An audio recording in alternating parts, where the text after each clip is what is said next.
क्या आप भी मेरी तरह एक स्पेस लवर है, ब्रह्मांड के रहस्य को जानने के बारे में उत्सुक है? तो ये वीडियो आपके लिए है।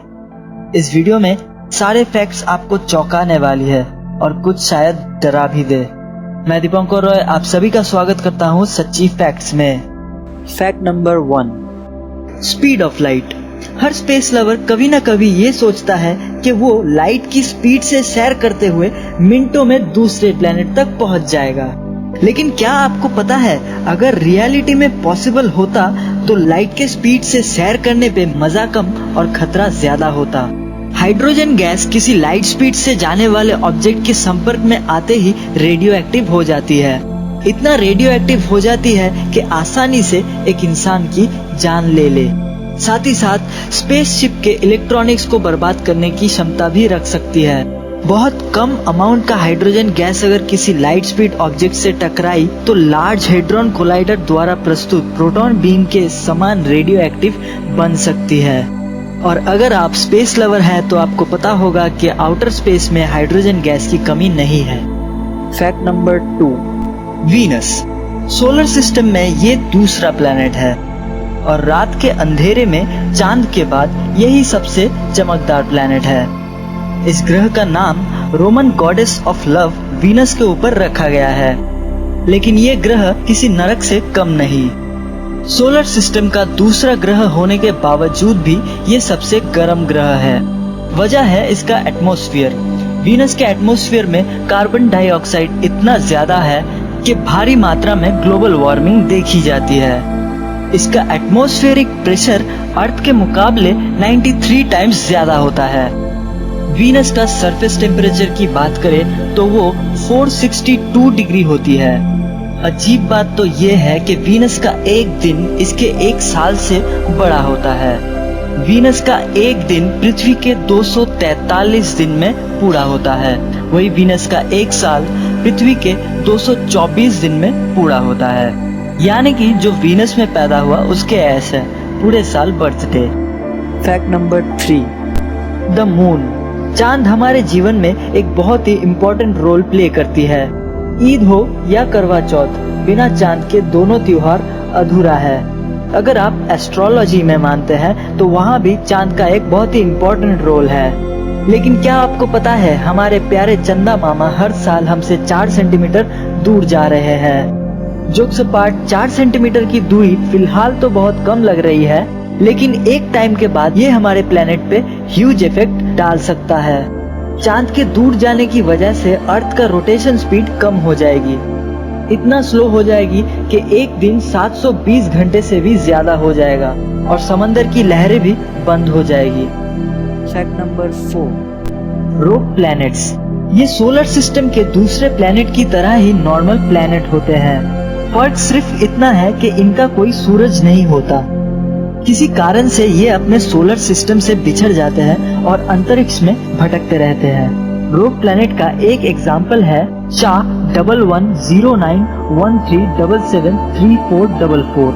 इनका सरफेस टेम्परेचर बहुत कम होता है, पर साइंटिस्ट के थ्योरी के अनुसार ऐसे प्लैनेट्स पे विशाल महासागर पाया जा सकता है जिनके अंदर एलियन लाइफ फॉर्म हो सकता है। अगर आपको वीडियो अच्छा लग रहा है तो लाइक जरूर करें और अगर आप चैनल पे नए हैं तो सब्सक्राइब करके बेल आइकन जरूर दबाएं, क्योंकि हम इसी तरह के इंटरेस्टिंग फैक्ट्स के वीडियोस आपके लिए लाते रहते हैं। Fact number 5, extreme temperature. क्या आपको पता है स्पेस में सबसे ज्यादा टेम्परेचर कितना हो सकता है? अगर नहीं तो बताना चाहूंगा, एस्ट्रोनॉमर्स द्वारा रिकॉर्ड किया गया सबसे ज्यादा टेम्परेचर है 1 बिलियन या 100 करोड़ सेल्सियस। वही अगर सूरज के कोर का टेम्परेचर देखे तो वो 15 मिलियन या 1.5 करोड़ सेल्सियस है। इतना ज्यादा टेम्परेचर सिर्फ सुपरनोवा में ही देखा जा सकता है। सुपरनोवा के सामने तो सूरज भी ठंडा पड़ जाए। वैसे ठंडा से याद आया, स्पेस में सबसे कम टेम्परेचर भी रिकॉर्ड किया गया था जो कि -273 डिग्री सेल्सियस है, एब्सोल्यूट जीरो से थोड़ा ऊपर। आप इस बारे में क्या सोचते हैं कमेंट में जरूर बताएं। Fact number 6, मैग्नेटार्स। एक न्यूट्रॉन स्टार जब अपना सारा फ्यूल जलाकर बुझ जाता है तब मैग्नेटार्स बनते हैं। वो तारे इतने सिकुड़ जाते हैं कि उनका डायामीटर सिर्फ 24 किलोमीटर ही रह जाता है। इनका डेंसिटी इतना ज्यादा होता है कि 1 टीस्पून जितना मैग्नेटार के मास का वजन गीजा के पिरामिड का 900 गुना हो जाता है। इनके जैसा स्ट्रॉन्ग मैग्नेटिक फील्ड यूनिवर्स के किसी और ऑब्जेक्ट में नहीं है। इनका मैग्नेटिक फील्ड इतना पावरफुल होता है कि कोई चीज मैग्नेटार्स के पास आते ही एटम्स में बिखर जाते हैं। आप कह सकते हैं एक तरह से मैग्नेटार्स ब्लैक होल का छोटा भाई है। Fact number 7, black hole. Space lover के लिए ब्लैक होल एक बहुत ही कॉमन शब्द है। अगर आप एक स्पेस लवर है तो आपको पता ही होगा कि ब्लैक होल की ग्रेविटी इतनी होती है कि लाइट भी इसके बाहर नहीं जा सकती।